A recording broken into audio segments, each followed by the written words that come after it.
I am going to present on Twine. This was a session during the Games for Change conference. And one of the sessions is that we have three presenters talking about the impact and also issues surrounding Twine. So if you can go next.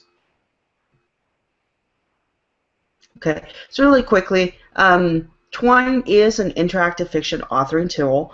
Particularly, it's used for creating the nonlinear branching narratives, and you're using those to do a form of storytelling.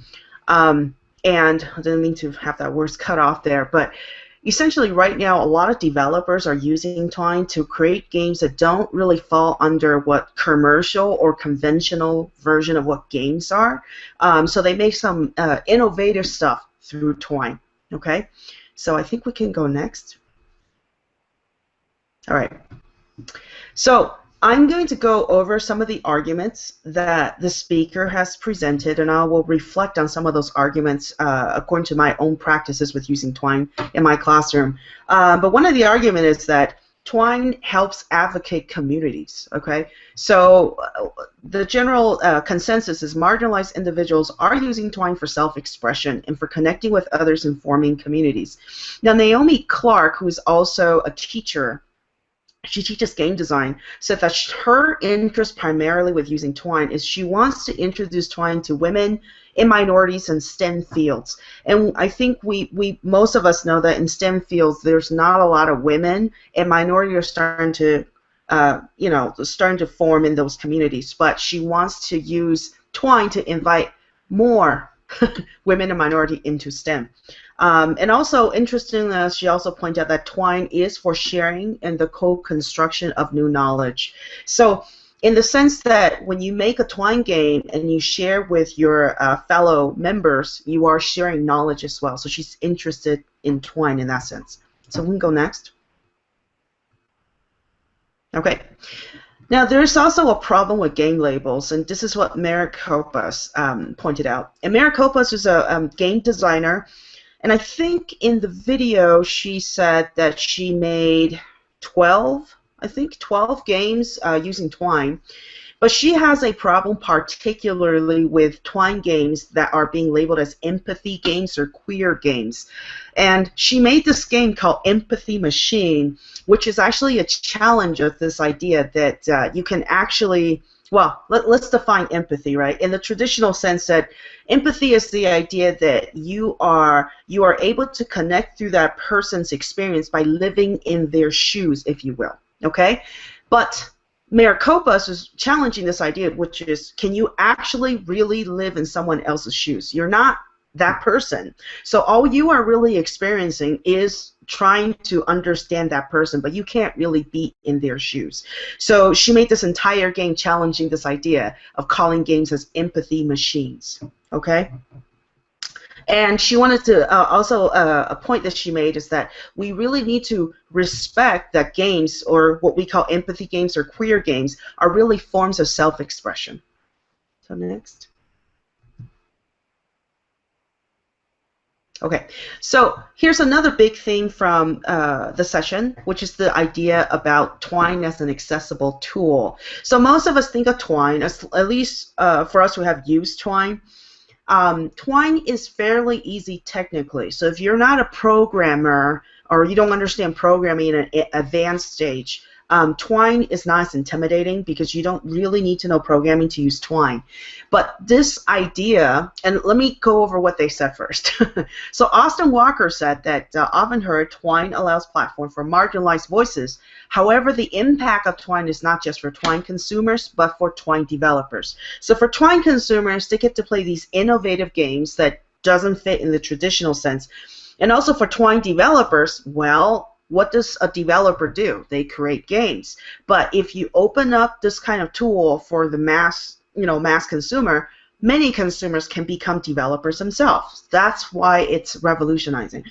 Also, he says that Twine allows people to create a safe space where they can create games that do not fit anywhere else. This idea of safety, right? And we've heard, lots of controversy without referencing exactly what the controversy is regarding what exactly is a game and what should games contain. But in this community using Twine, you can pretty much address anything you want, and it's a safe space because you have a supportive community, rallying around you. Maricopa says that Twine, and oops, that got cut off a little bit, but he says, or she says, that Twine blurred consumer-developer dichotomy, so that boundary is more permeable. So that means that consumer-developer, that bifurcation between those two identities is starting to get blurred because Twine is so easy to use. Thank you. And go next. Thank you.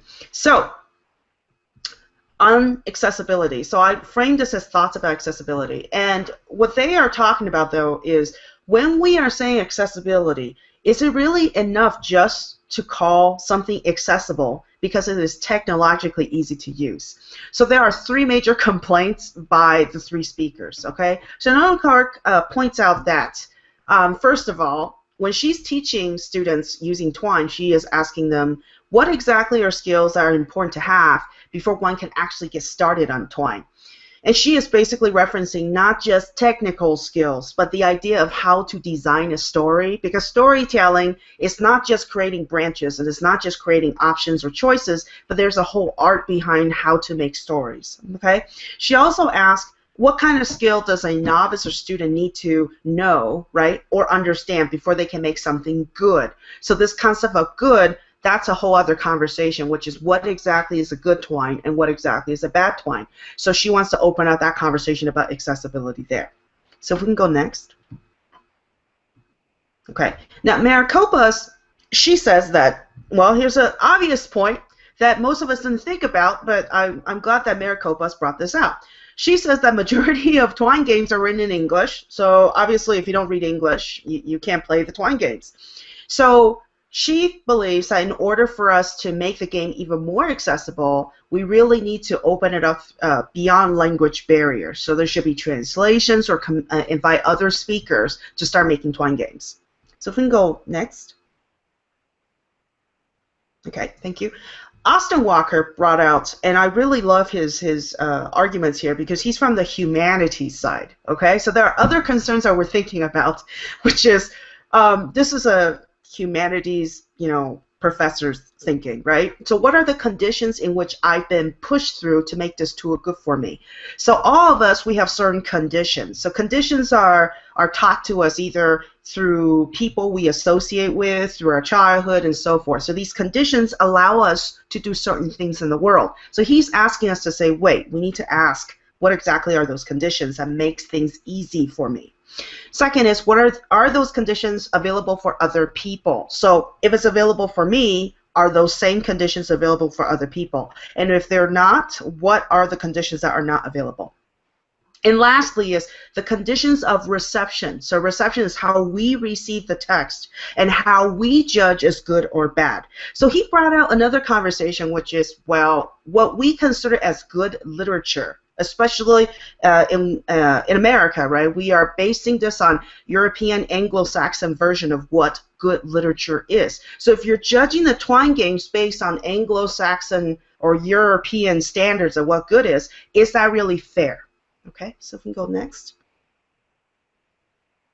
Okay, so I kind of jump a little bit, but judging Twine, a couple more things, okay? Maricopa says that people who critique Twine games tend to be of the same community. This is also a problem, okay? So again, if you have a small community, then your judgment is going to be limited to that community. Is that fair to other communities? Naomi Clark says that in the future, she asked, is there going to be a split between high Twine and low Twine? Meaning, are there high art version of Twine and are there bad Twine? What are we talking about here, right? Now, what I have there, and what it says there that I think, I'm not sure, I get cut off a little bit. Twine games, I think, don't necessarily have to be for self-expression either, because the majority of Twine games is about memoir and self-expression. And she is saying that, no, it doesn't always have to be. So this particular game I gave us an example is called Choice Texas. And it's a wonderful game based on research about the anti-abortion and also abortion rights that are happening in Texas. It was released last year, and it's completely based on research. And you are going through this experience and learning what happened to these women as legislation gets passed. So if you have a chance in one of our resource pages, I've included the link as well as the trailer for this game. And it's definitely a Twine game that you want to experience. Okay? So I think next, and I think I'm done from that. But last note, and I'm sorry I forgot to mention this, from my end, when Naomi Campbell asked about what skills students must have, I have to say I assign Twine as well in my classes, and it is possible. It is possible to make Twine accessible if you teach students some narrative theory. So I am actively doing that as well. So that is an answer to her saying, is it accessible to students? Yes, if you teach them with other theories as well as with Twine. So it's not just a tool that would teach itself. Okay. So sorry, Kay. No problem at all. I think we're gonna even have to go back to some things.